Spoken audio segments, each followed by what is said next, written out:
may be seated. Silakan saudara duduk kembali. Puji Tuhan, memang sengaja kali ini saya minta kepada tim Praise Worship, Widya dan teman-teman supaya saya diberi kesempatan untuk memimpin penyembahannya, saudaraku ya. Sebelum menyampaikan firman Tuhan. Baik, saudaraku dikasih Tuhan, karena ini minggu terakhir di bulan Oktober dari tanggal 1 kemarin. Tiap minggu kita bicara tentang disiplin the mind. Bagaimana kita mendisiplinkan pikiran kita. Maka ibadah yang terakhir di minggu bulan Oktober ini. Lagi udah November nih ya, cepet banget ya. Saya akan sharingkan beberapa menit saja, mungkin 20 menit.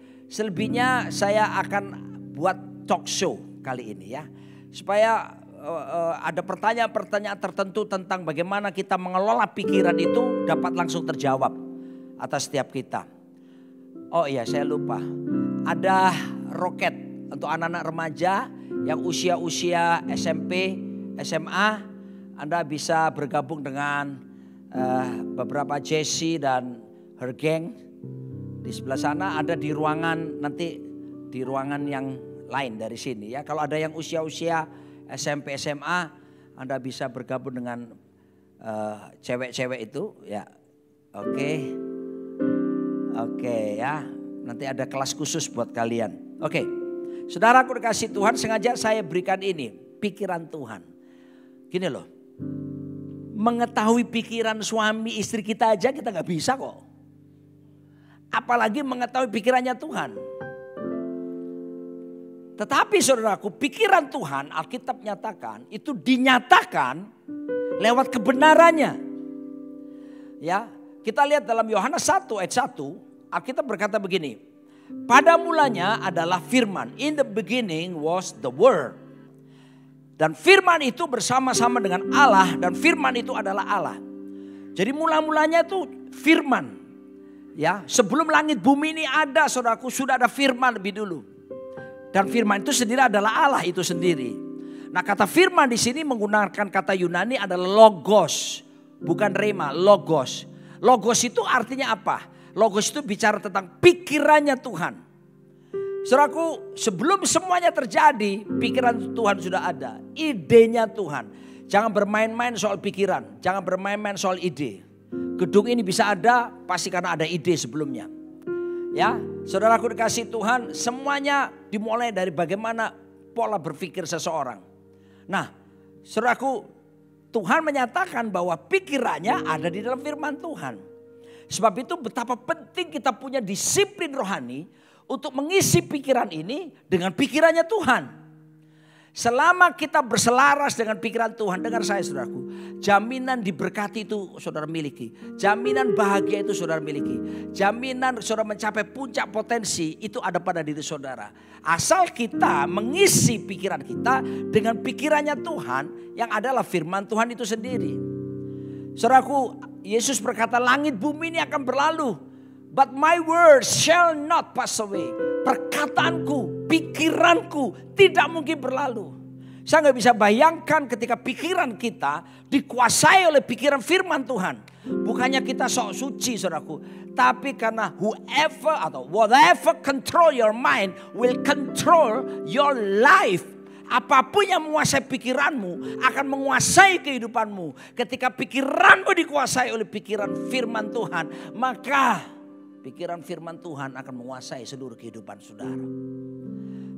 Kemarin saya diminta mengisi di konvensi Full Gospel. Ya, para pengusaha berkumpul, saya bersama Pak Jonathan Patiasina untuk mengisi dalam sesi khusus untuk Kingdom Generation bagi para pengusaha muda. Ya, saudaraku dikasih Tuhan, saya cerita kepada mereka karena saya ketemu pengusaha-pengusaha, bahkan pengusaha yang gede, yang punya misalnya tambang nikel, ya, yang punya usaha yang dalam dan luar negeri, gitu ya. Saya ngobrol sama pengusaha-pengusaha, mereka bilang gini, Pak Roni, bisa gak sih kita itu hidup sungguh-sungguh sesuai firman dalam dunia bisnis? Loh, saya bilang why not? Kenapa tidak? Ya Pak Roni karena tidak bekerja di dunia bisnis. Kami pelaku-pelaku di lapangan, di bisnis. Pak Roni kan pendeta. Roni gak tahu seluk beluk dalam dunia bisnis.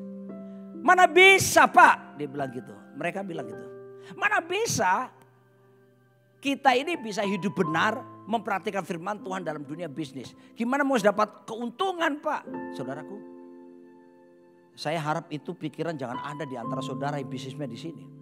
Ketika Anda berpikir bahwa kita nggak bisa hidup benar sesuai firman dalam dunia bisnis, saudara mengabaikan pikiran Tuhan. Saudara sedang eliminasi kekuatan sorga untuk memberkati saudara. Saudara mengambil tempat di mana saudara sedang membuat kekuatan saudara, pikiran saudara untuk bisa mendapatkan yang namanya berkat itu. Saya berani berkata kepada saudara, kalau saudara hidup takluk kepada kebenaran firman Tuhan, mungkin semula saudaraku tidak untung. Tetapi Tuhan itu disebut pemilik langit dan bumi. Sumber dari segala sesuatu.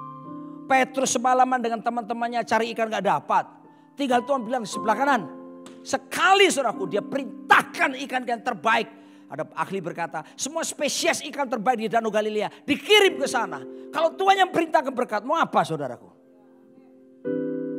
Mungkin memulai bisnis dengan cara benar pertama itu agak sulit. Tapi harus dilakukan. Begini, saya SMP kelas 1 saya ingat itu. Waktu itu baru belajar motor. Orang kalau baru tahu belajar motor saudaraku. Kemana-mana disuruh orang tua saya berangkat. Ya misalnya belikan gula. Kalaupun perlu jarak 10 kilo saya beli saudaraku. Kenapa? Seneng kan baru bisa naik motor nih. Zaman saya dulu gak ada helm saudaraku. Zaman dulu motor tuh bebas begitu aja. Dan saya baru bisa itu. Saya coba saudaraku. Wah, saya setir saudaraku. Nah di mana saya tinggal itu. Waktu saya kecil itu saya tinggal di Tretes, Jawa Timur. Itu kota pelacuran terbesar di Jawa Timur waktu itu. Jalannya itu berkelak-kelok gini saudaraku. Namanya baru belajar saudaraku. Ngebut.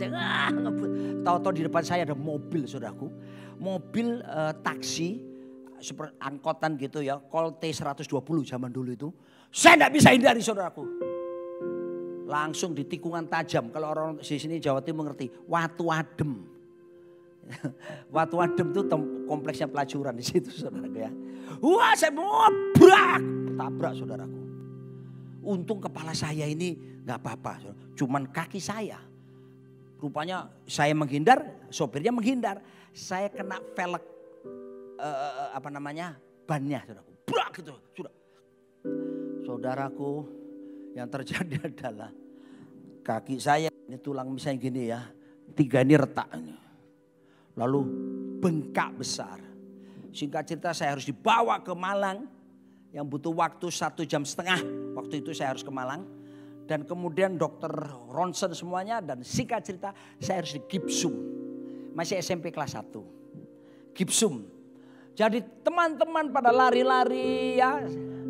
Saya kayak Phoebe gitu pakai tongkat gitu. Nah itu Phoebe cewek di belakang tuh. Nah. Ya, saya cuma pakai tongkat, saya nggak bisa apa-apa. Tapi karena masih SMP, masa pertumbuhan cepat.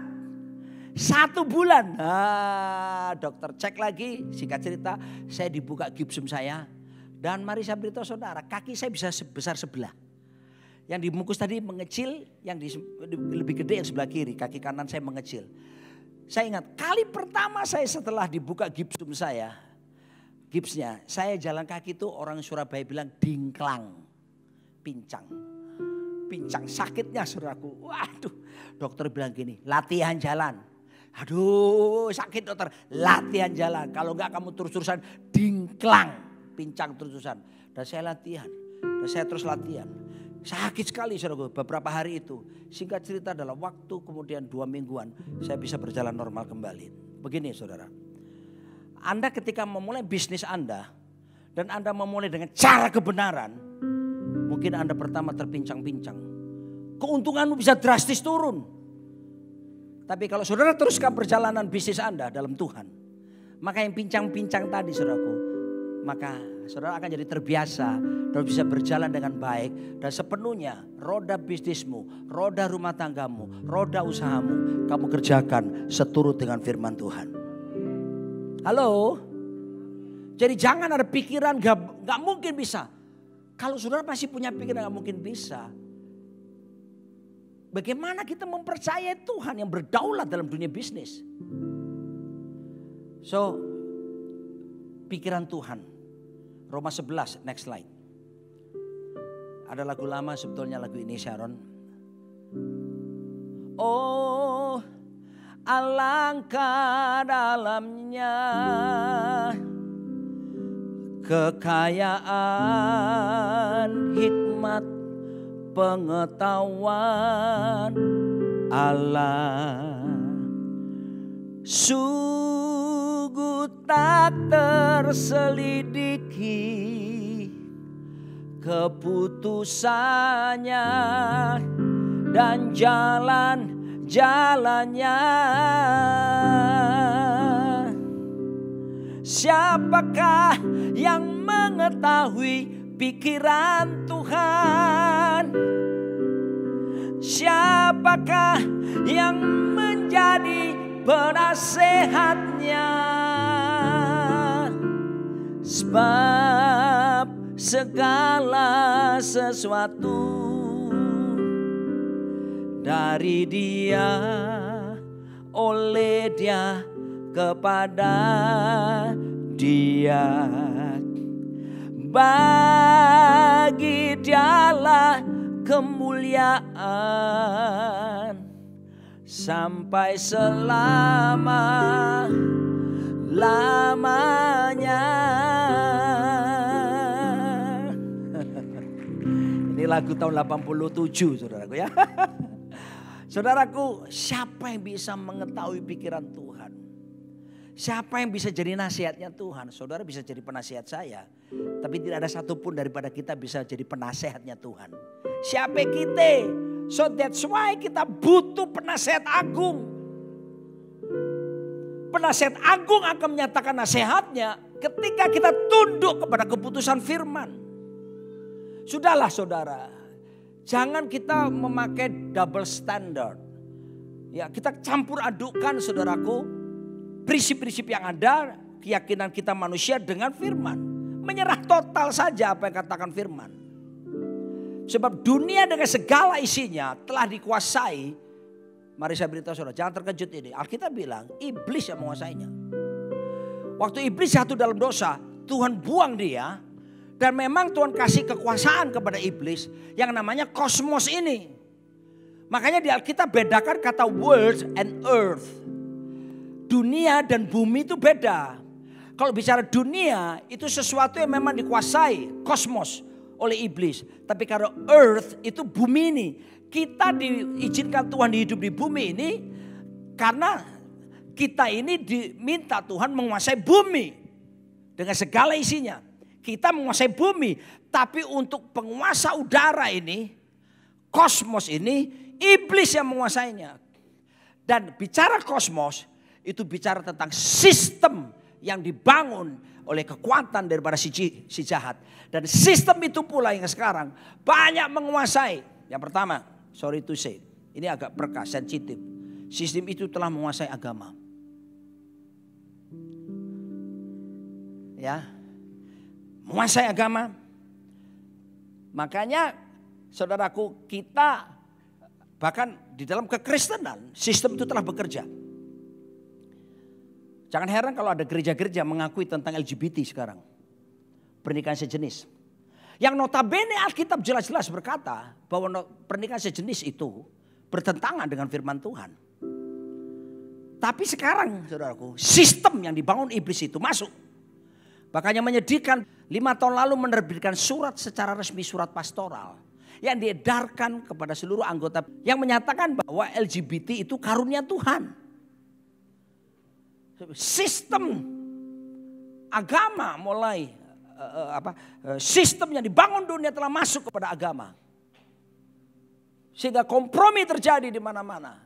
Dan dengar saudara, ketika Anda melakukan bisnis dan Anda melakukan sesuatu yang tidak benar, Anda sedang tunduk kepada sistem yang dibangun oleh kerajaan kegelapan. Sebab itu saudaraku, Alkitab mengajarkan kita tidak boleh dikuasai. Kita ada di dalam dunia, tapi kita tidak boleh sama dengan dunia. Tapi kita harus mengalahkan dunia. Itu firman Tuhan mengatakan seperti itu. Iman kita mengalahkan dunia. Bagaimana mungkin Pak bisa kasih makan istri anak? Bisa. Burung di udara jadi pelihara. Mereka tidak punya mesin fax. Mereka tidak punya mesin handphone. Mereka tidak punya apa. Tapi Tuhan berkuasa memelihara. Apalagi kita umat tebusannya. Saudaraku dikasih Tuhan, saya ajak kita menyelaraskan pikiran kita dengan pikiran Kristus senantiasa.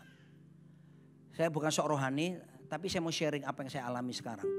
Hari ini saya puasa ke hari ke-40. Puasa saya biasanya seperti ini. Kalau orang intermittent fasting, saya itu model yang 24 itu. 20 saya puasa, 4 jam saya makan.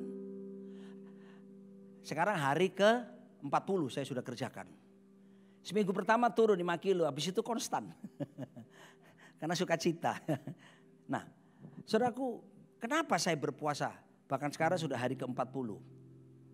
Saudaraku, tujuan utama saya berpuasa sederhana sekali. Saya nggak mengajukan daftar list kepada Tuhan, ya, supaya perpuluhan gereja GBI Jakarta Rock Center meningkat. Yang walaupun memang perpuluhan kita di sini kecil sekali, ya. Jadi, ya, tapi saya tidak ngomong itu peka kan, sensitif ya soal perpuluhan. Saya tidak berdoa minta Tuhan supaya perpuluhan gereja ini besar. Saya berdoa begini saudaraku, selama puasa saya hari ke-40 ini, saya minta Tuhan diberi anugerah supaya pikiran, perasaan, kehendak saya selaras dengan pikiran, perasaan, kehendak Tuhan. Itu saja. Itu saja. Saudara kasih Tuhan, karena saya menyadari seperti Yesus. Yohanes 4 ayat 34, jangan bosan kalau saya ulang-ulang ini. Karena ini sangat merema dalam diri saya. Berbicara secara pribadi, Yesus gak pernah jatuh dalam dosa kan? Yesus gak pernah gagal kan? Kenapa? Rahasianya Yohanes 4 ayat 34. Dia berkata, makananku ialah melakukan kehendak Bapa yang mengutus aku dan menyelesaikan pekerjaannya. Itu saudaraku, ketika kita mau menyelaraskan dengan kehendak Bapa, wow saudaraku.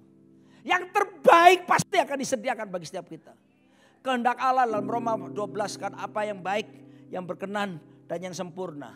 Ketika kita mau memperbaharui pikiran kita, menundukkan pikiran kita kepada pikiran Kristus, maka saudara akan dituntun kepada seluruh kehendak Allah.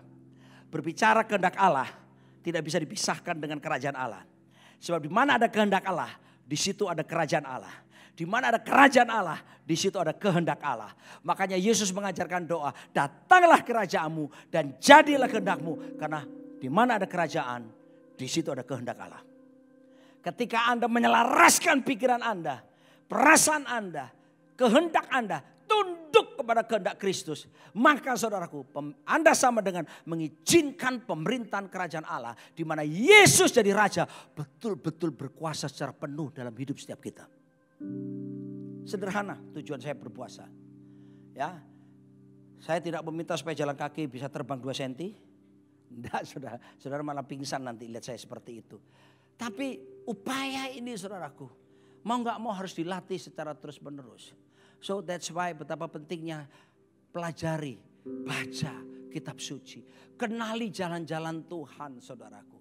Di toko-toko buku ada banyak memang jual apa namanya, buku-buku pikiran positif. Tetapi itu buah pikiran manusia saudara. Yang kita butuhkan pikirannya Tuhan. Saya nggak melarang saudara baca buku, silakan. Tapi Alkitab itu harus lebih di atas segala buku yang ada. Izinkan Roh Kudus menerangi hati dan pikiran saudara. Bahkan next slide lagi. Dalam Mazmur 119 130 berkata begini. Bila tersingkap firman-firmanmu, memberi terang, memberi pengertian kepada orang-orang bodoh. Bahasa Inggrisnya lebih bagus. The entrance of your words gives light. It gives understanding to the simple. Ini bicara apa? Jalan masuk, pintu masuk. Jadi firman Tuhan itu bagaikan pintu atau jalan masuk menuju pengertian-pengertian baru, hal-hal baru yang dibutuhkan oleh pikiran kita. Kalau saudara penuh dengan firman Tuhan, itu jadi pintu masuk untuk saudara bisa memahami kehendak Tuhan. Itu bisa menjadi pintu masuk untuk mengalami pola berpikir kita akan diperbaharui oleh Tuhan sama sekali. Jalannya apa? Firman Tuhan, sudah.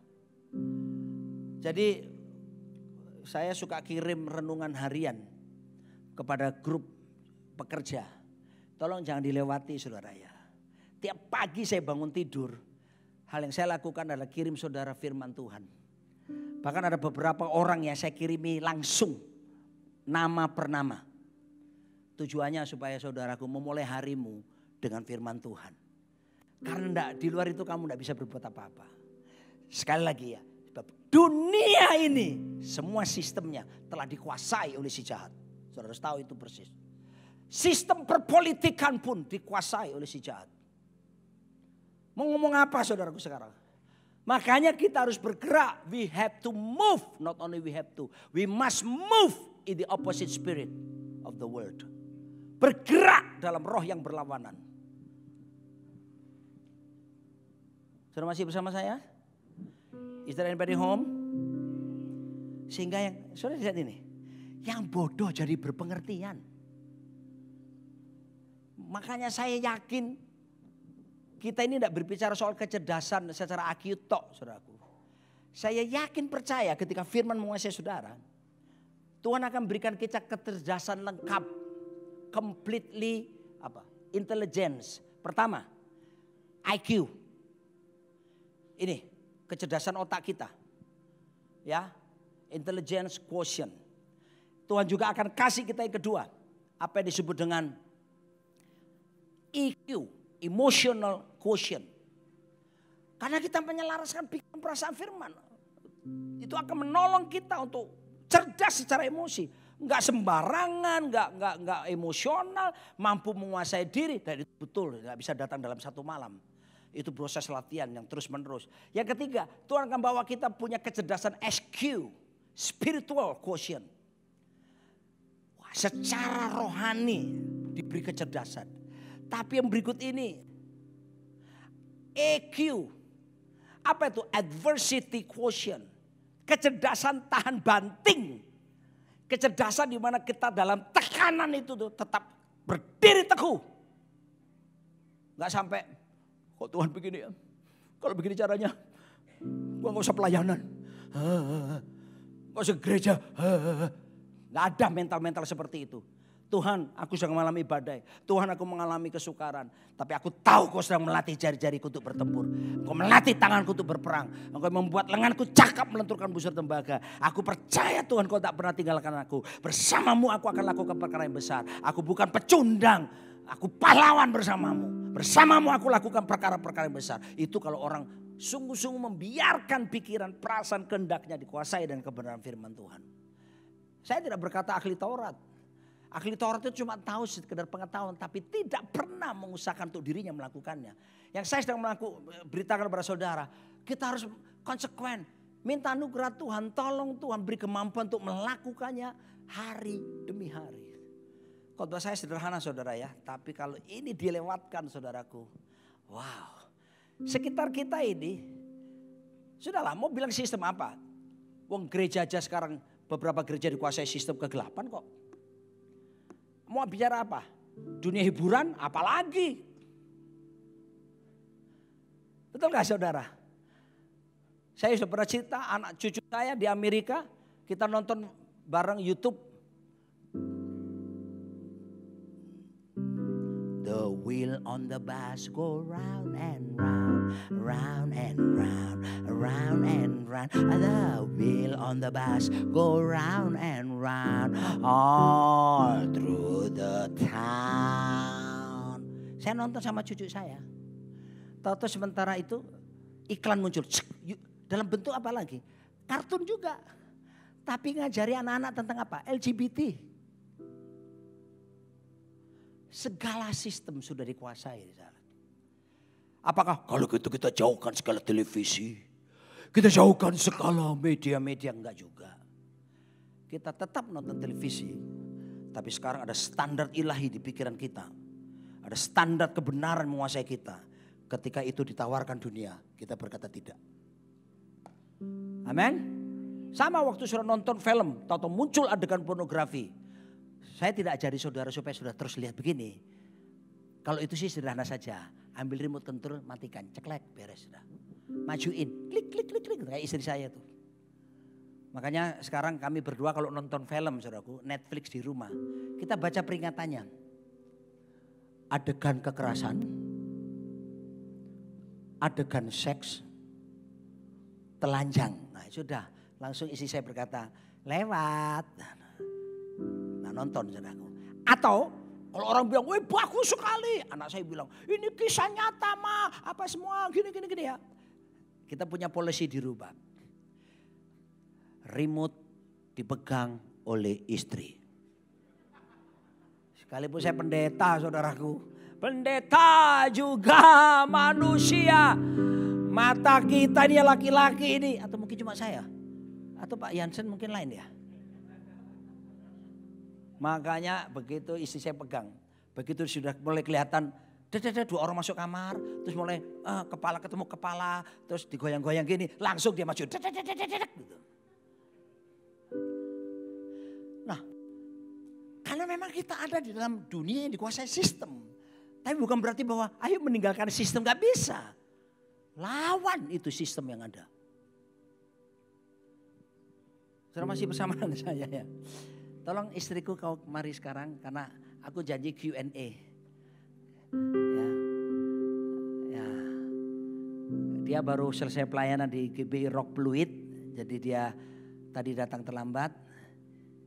Maafkan istri saya hari ini terjadi pembengkakan di sana sini. 2 minggu lalu operasi gigi bungsu diambil 2 sekaligus. Lalu bengkak dan gigi bungsu itu nggak mudah ya operasinya ya. Dan itu harus benangnya pun belum dicabut ya. Sampai dokternya tuh istirahat dulu saudaraku mau cabut giginya ya. Padahal dokter laki-laki loh saudaraku. Saya sampai mau kepingin bantu gimana caranya. Karena agak berat ya. Kalau saya sih bantunya gampang kan bisa gini saudara ya. Tapi ada ini bercanda. Masa wajah istri sih gitu kan. Bercanda supaya saudara tidak ngantuk. Sini sayang. Sini.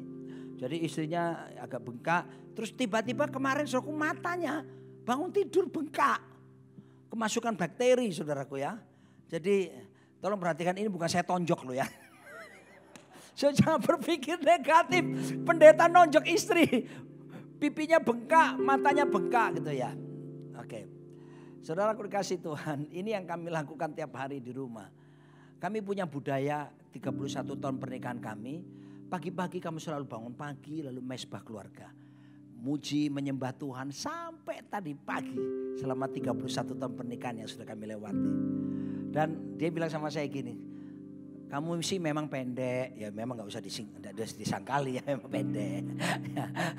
Dia bilang gini, tapi aku kagum sama kamu. Dia bilang, kamu seorang suami yang konsisten. Komitmen. Dalam hal apa sayang? Mesbah keluarga. Ya. Tolong para suami-suami, ya ayo 31 tahun saya kerjakan. Ya, dan itu membuat dia lebih cinta sama saya. Ada respect yang diberikan karena saya melakukan itu. Tapi setelah kita doa nyembah Tuhan bareng sepuas-puasnya. Yang berikutnya kita berdua selalu baca Alkitab bersama-sama. Ya, walaupun saya dengan dia beda. Dia suka baca perjanjian lama, saya suka perjanjian baru. Karena dia ini ungu 6. Jadi suka yang ada narasi-narasi cerita-cerita gitu. Dia langsung bisa bayangkan. Lalu kita bisa tukar pikiran. Apa yang didapat hari-hari itu. Aduh saudaraku. Ngobrolin firman, aduh saudaraku. Kami berdua saling mengisi dan tidakkah sudah melihat bahwa kami kelihatan bahagia sekali kan? Glory, haleluya. Oke, saya pikir saya tidak akan lanjutkan tapi saya tak satu titik berikut ini yang terakhir saja. Next slide. Dari 15 menit atau 20 menit kita akan perlunya merenovasi pikiran. Dalam Roma 12 ayat 2 berkata, janganlah kamu menjadi serupa dengan dunia ini, tapi berubahlah oleh pembaharuan budimu. Kata pembaharuan budi itu atau pembaharuan pikiran. Kata pembaharuan pikiran itu dalam bahasa Yunaninya anakainosis. Dia lebih ingat dari saya. Anakainosis. Anakainosis itu selain pembaharuan artinya juga renovasi pikiran. Saudaraku, pikiran itu ya kayak bangunan. Kalau sudah beli satu rumah atau apa, yang rumah bekas. Hal pertama yang Anda lakukan, Anda akan merenovasinya kan. Betul tidak saudaraku? Ada apa unsur renovasi? Pertama, memperbaiki yang rusak. Mengganti semua yang rusak, betul tidak? Ya. Maka hal pertama yang diinginkan dalam diri kita adalah ganti pikiran-pikiran negatif. Buang pikiran-pikiran kotor najis. Buang saudaraku. Dalam renovasi ada apa lagi yang kedua? Ayo, di sini kan ada arsitek. Ayo Pak Irawan. Apa Pak? Ada pemborong ini. Selain mengganti yang rusak, apa lagi renovasi? Membuat sesuatu jadi lebih baik. That's right. Itu benar. Dengan renovasi, tadinya tidak baik, tapi jadi lebih baik kan? Halo? Tuhan mau itu. Kerjakan itu. Kalau saudara sadar, ya pikiranku kok ngawur-ngawur ya. Pikiran saya kok najis-najis ya pikiran. Loh, perbaiki. Jangan biarkan. Memang semua orang gini asik juga sih. Gak bisa saudara. Jadi ada satu upaya yang sungguh-sungguh. Saudara, pikiran saya kok gampang putus asa ya. Kok saya gampang menyerah. Saudara harus perbaiki. Renovasi. Pakai apa? Firman Tuhan. Penuhi diri saudara dengan firman Tuhan. Terus yang ketiga apa Pak? Kalau masih ada. Tolong pemborong-pemborong di sini. Ada lagi Pak? Membuat lebih baik. Ini yang satu lupa. Nampak baru lagi. Setuju gak? Yes. Orang kalau sesuatu yang baru itu saudaraku kinclong bahasa Ibraninya. Ya, mak kinclong. Oke. Tapi jangan khawatir saudara. Dari pihak sorga pun berurusan untuk memperbarui pikiran saudara. Yang terakhir ayat 1 terakhir. 2 Timotius 1 ayat 7 kita baca ayat ini. 1, 2, 3. Sebab Allah memberikan kepada kita bukan roh ketakutan. Melainkan roh yang membangkitkan apa? Kekuatan. Terus kasih dan ketertiban. Nah terjemahan Inggris kata ketertiban sound mind. Sound mind itu apa sih? Ayo yang bisa berbahasa Inggris. Pak Jansen. Yang pikiran tenang. Apa lagi? Istrinya Pak Alung. Pikiran yang sehat. Oke. Pak Michael Albinus. Pikiran yang sejuk. Aduh bagus banget ya. Pikiran yang sehat. Pikiran yang senang, tenang. Pikiran yang sejuk. Saya beritahu saudara. Itu bagian Tuhan diberikan kepada saudara. Lihat ini. Allah yang memberikan. Tapi harus ada bagian kita yang dikerjakan. Bagian kita apa? Tadi itu menyelaraskan pikiran perasaan. Sehingga semua yang benar, semua yang manis, semua yang suci, semua yang adil, semua yang murni, semua yang sedap didengar, semua disebut kebajikan dan patut dipuji itu yang kita pikirkan senantiasa. Selesai. Silakan. Sekarang kami beri kesempatan untuk tanya jawab. Question and answer. Karena 5 minggu ini kita ngomong hal yang sama. Ya, silakan. Ya. Wah, memang ini keren. Silakan.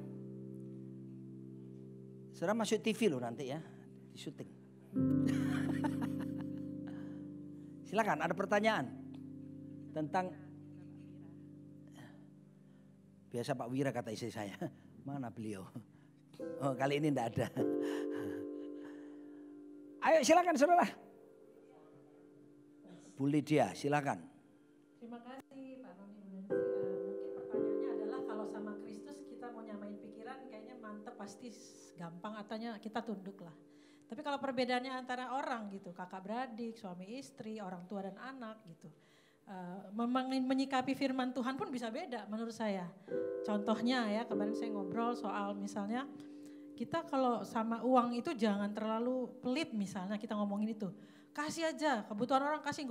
Sementara dia bilang enggak begitu caranya bla bla bla. Padahal Alkitab selalu bilang apa katanya kalau orang minta bajumu kasih jubahmu kan melihat itu aja bisa beda artinya buat orang gitu. Gimana menyelaraskan antar orang yang menyikapi firman Tuhan dari kacamata yang mungkin berbeda. Itu aja. Wow, ini pertanyaan bagus banget. Sekarang dalam konteks keluarga Bu, siapa yang berotoritas dalam rumah? Suami. Ya sudah, ikuti maunya suami aja. Ikuti keputusan suami. Ini bicara tentang struktur. Kan dua-dua mau melakukan firman kan. Tapi beda persepsi kan.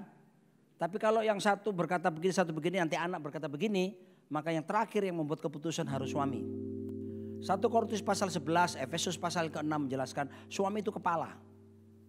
Ya, ibu-ibu tolong perhatikan ya, memang beberapa kita mungkin tidak suka dengan ini ya. Tapi firman Tuhan bilang begitu. Ya, suami itu kepala. Ya, nah, ini kepala. Misalnya saya ilustrasi ini kepala. Istri itu lehernya.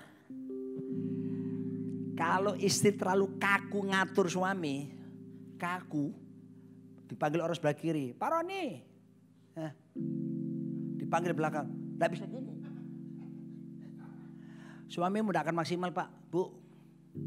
Tapi kamu juga jangan terlalu kaku, jangan juga terlalu lemes. Terserah deh lu, terserah deh lu, terserah.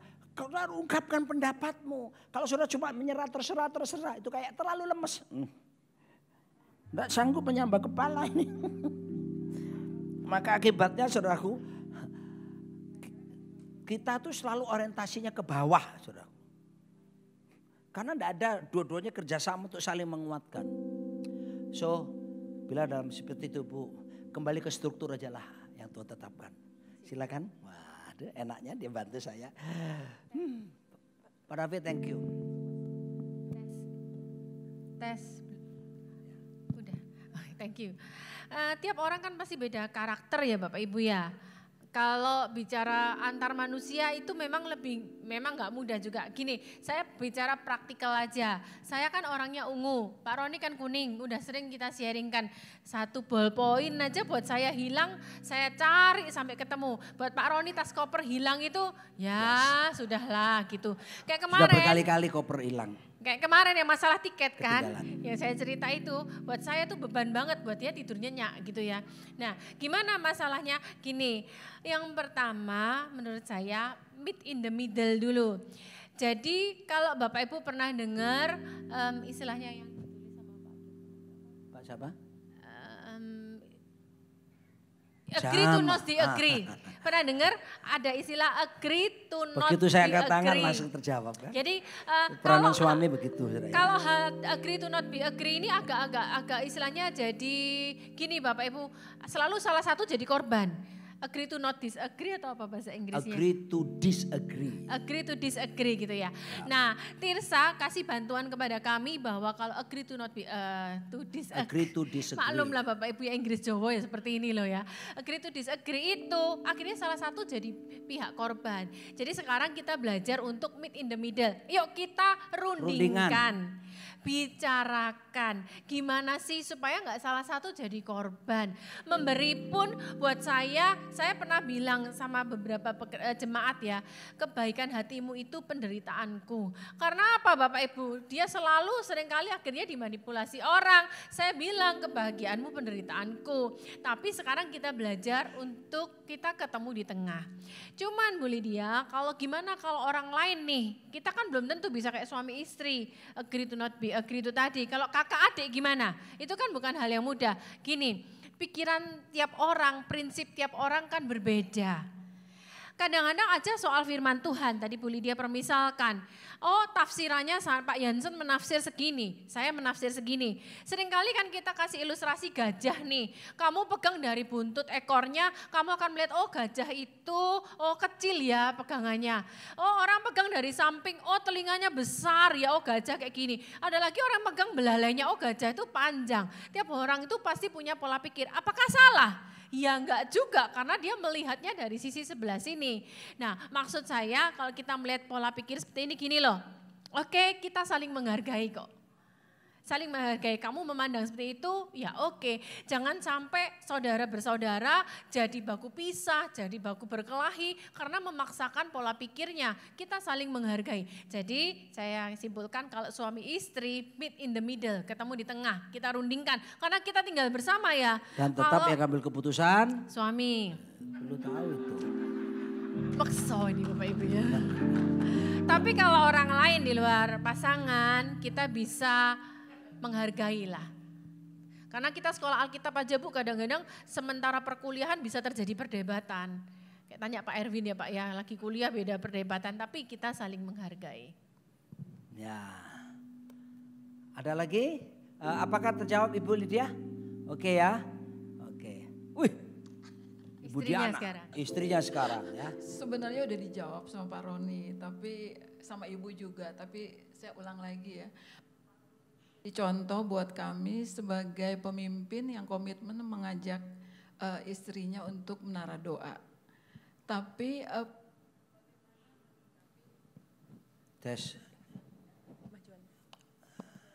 menyikapi mungkin saat satu kali Pak Roni waktu mengajak ibu sedang bad mood, mau ikutan menara doa sama Pak Roni aja udah gak mau. Gimana cara Pak Roni menyikapi itu?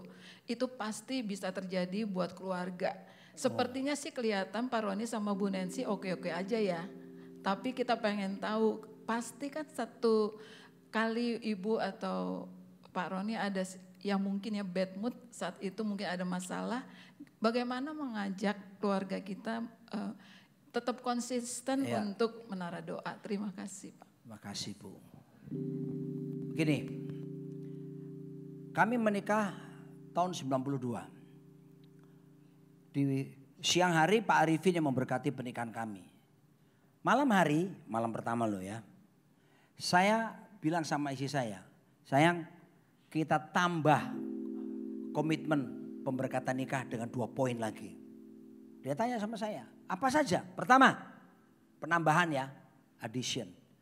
Pertama adalah setiap kali kita ada pertengkaran, konflik, maka kita harus selesaikan hari itu juga. Jangan sampai bermalam. Kamu setuju enggak? Setuju. Yang kedua, tiap bangun pagi kita bangun mesbah keluarga. Kamu setuju? Setuju. Kenapa saya bilang setiap perkara harus selesai pada hari itu? Supaya besok paginya bisa berdoa bareng. Itu yang kami lakukan. Jadi kadang-kadang kita juga jengkel, saya kadang-kadang jengkel sama dia juga jengkel sama saya, saudaraku. Nah, saya menurut dia kalau lagi jengkel sama dia, saya nggak banyak omong, diem, membisu. Mendem. Saya membisu diem. Ya, tapi malam hari kami selalu komitmen. Entah saya yang salah, entah dia yang salah. Malam sebelum tidur kami selalu berusaha membereskannya. Ada lagi. Tapi kejadiannya malam-malam Pak mau tidur. Bisa jadi kan. Mau tidur tahu-tahu. Gimana dong? Nah, istri saya menjawab sekarang. Kan minggu lalu sempat kita belajar bersama Bapak Ibu ya. Kalau misal biarlah kamu marah tetapi jangan berbuat dosa. Itu berkata-katalah dari dalam hatimu. Jadi pertimbangan hati. Kalaupun seandainya terjadi perselisihannya itu malam, gimana dong? Ada orang-orang yang memang butuh waktu untuk cooling down. Ada orang yang mau langsung saat itu juga. Kalau memang butuh waktu untuk cooling down, it's okay, gak apa-apa. Tidur dulu. Karena kalau buat Pak Roni sendiri, dia lagi marah, lagi jengkel. Obatnya dia apa? Tidur. Tidur sebentar aja sudah cooling down. Jadi enak gak apa-apa. Murah. Tidak berbiaya mahal. Begitu saya marah, saya pergi tidur. Bangun tidur fresh. Terus tadi ditanya Bu Diana. Ya, jadi dengan kata lain kalau seperti itu ya ditunggu sabar dulu. Ya, nggak apa-apa untuk tertunda, tapi upayakan penyelesaian dengan segera. Kalau ada ganjalan di hati. Ya, saya harap tetap melakukan salah satu bisa melakukan tetap upaya untuk membangun mesbah. Ya, kalau bos satunya nggak mau nggak apa-apa. Ya, seperti dia nggak mau saya aja. Pernah satu kali. Kenapa saudaraku? Karena operasi gigi tadi itu. Jadi tidak bisa nyanyi, mulutnya sakit. Aku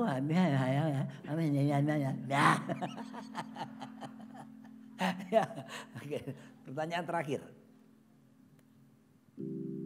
Lalu kita perjamuan kudus. Sisi sini kemana? Halo, is there anybody home? Silakan. Wah, Pak Michael. Oke. Ya. Saya mau tanya Pak mengenai pikiran Tuhan. pikiran Tuhan itu kan jauh daripada pikiran manusia. Betul sekali. Dan kita bisa lewat dengan firman Tuhan. Betul. Nah, bagaimana kita bisa mengetahui pikiran Tuhan? Ya, selain firman Tuhan, Bapak banyak berdoa dan ya berlutut mencari kehendak Tuhan. Dan bagaimana kita bisa mengetahui pikiran Tuhan?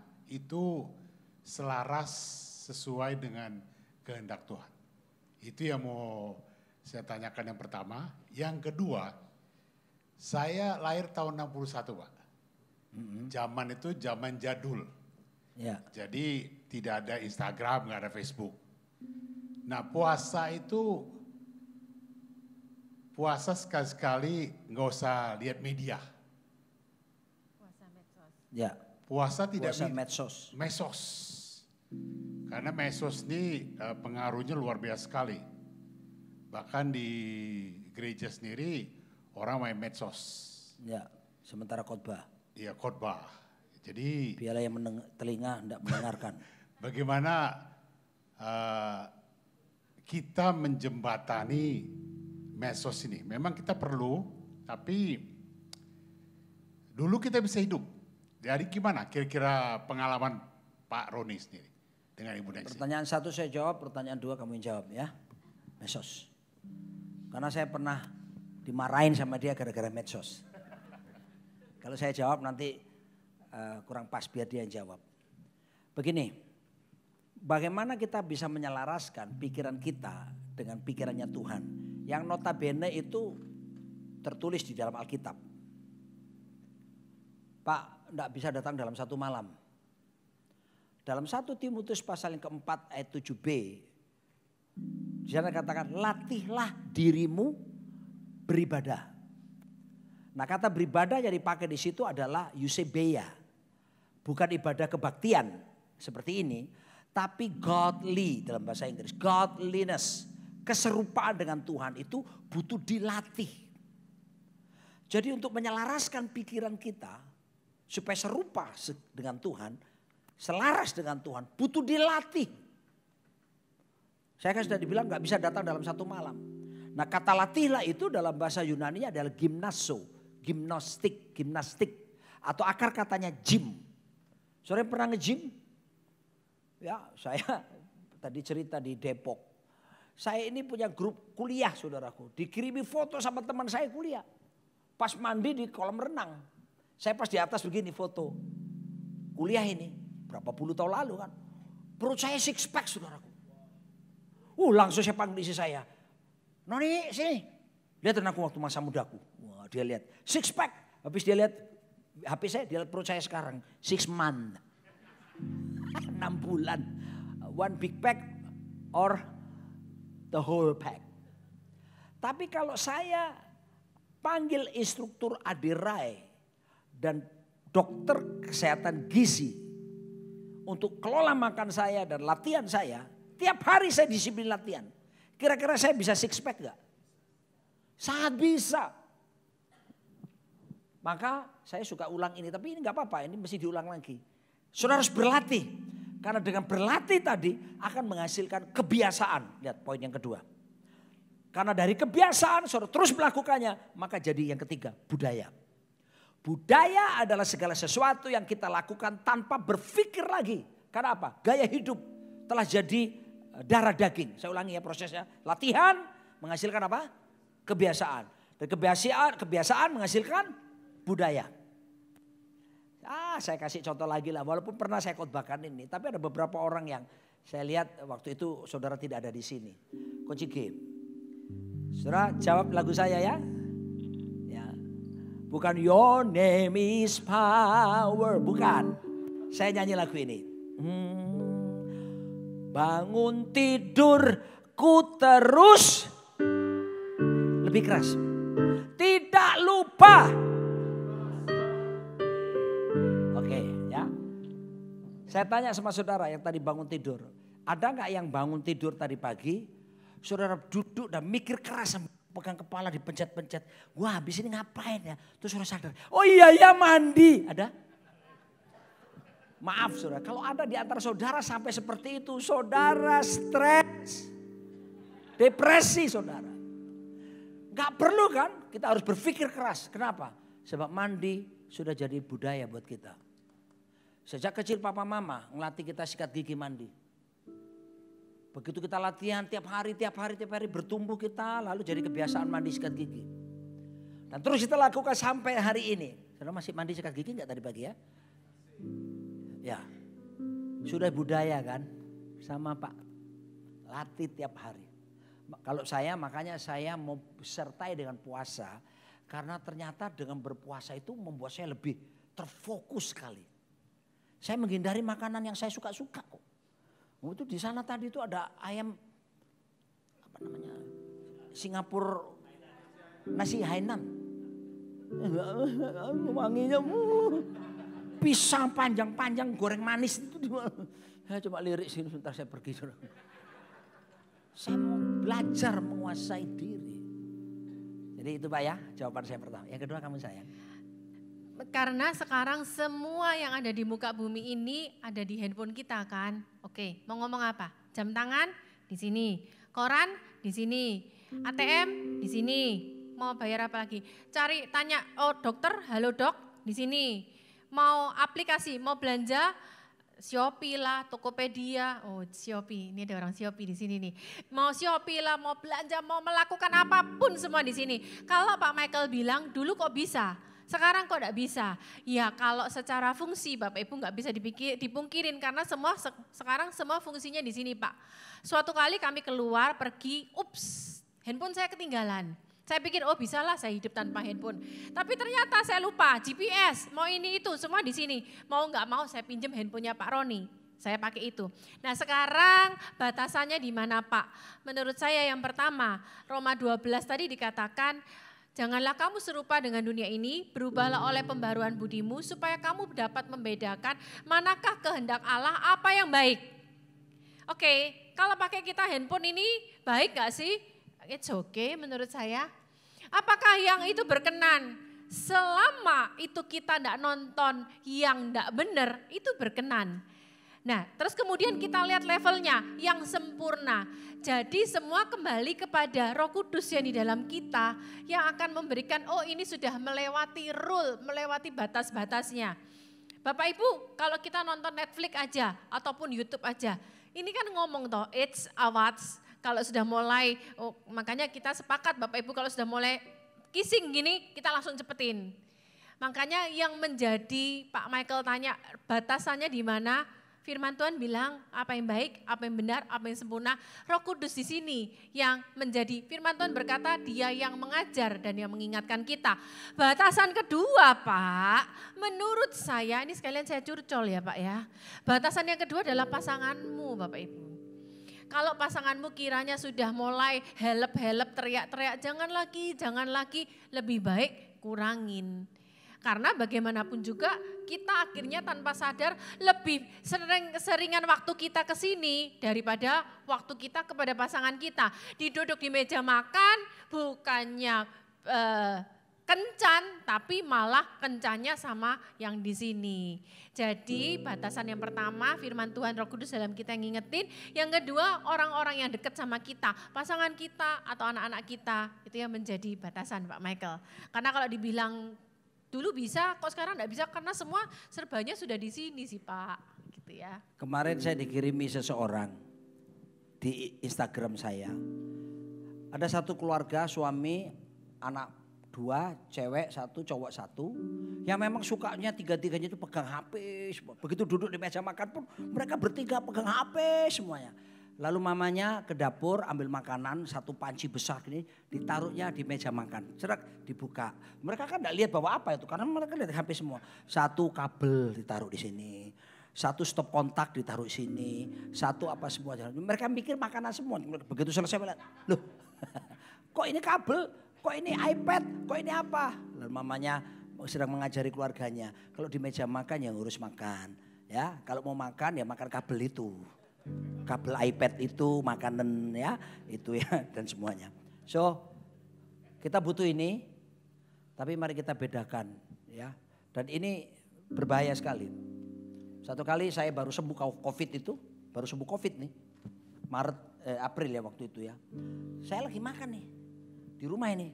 Masa-masa apa istilahnya itu? Karantina. Tahu-tahu saya buka HP saya. Itu bisa muncul saudaraku gambar porno yang memang X3 itu. Istri saya di sebelah. Loh saya gitu saudara. Saking jujurnya saya ya. Loh ini aku gak pencet loh, aku gak pencet ya keluar sendiri. Kadang-kala bisa disusupi loh saudara. Hal seperti itu. So kita sekarang makanya perlu diingatkan masing-masing satu dengan yang lain. Ya, supaya dengan demikian kita mau menyenangkan Tuhan di semua atmosfer, di semua situasi. Yesus harus jadi raja. Di mata kita, di telinga kita, di pikiran kita, di hati kita, dimanapun dia raja. Udah, dia adalah raja di atas segala raja. Amin.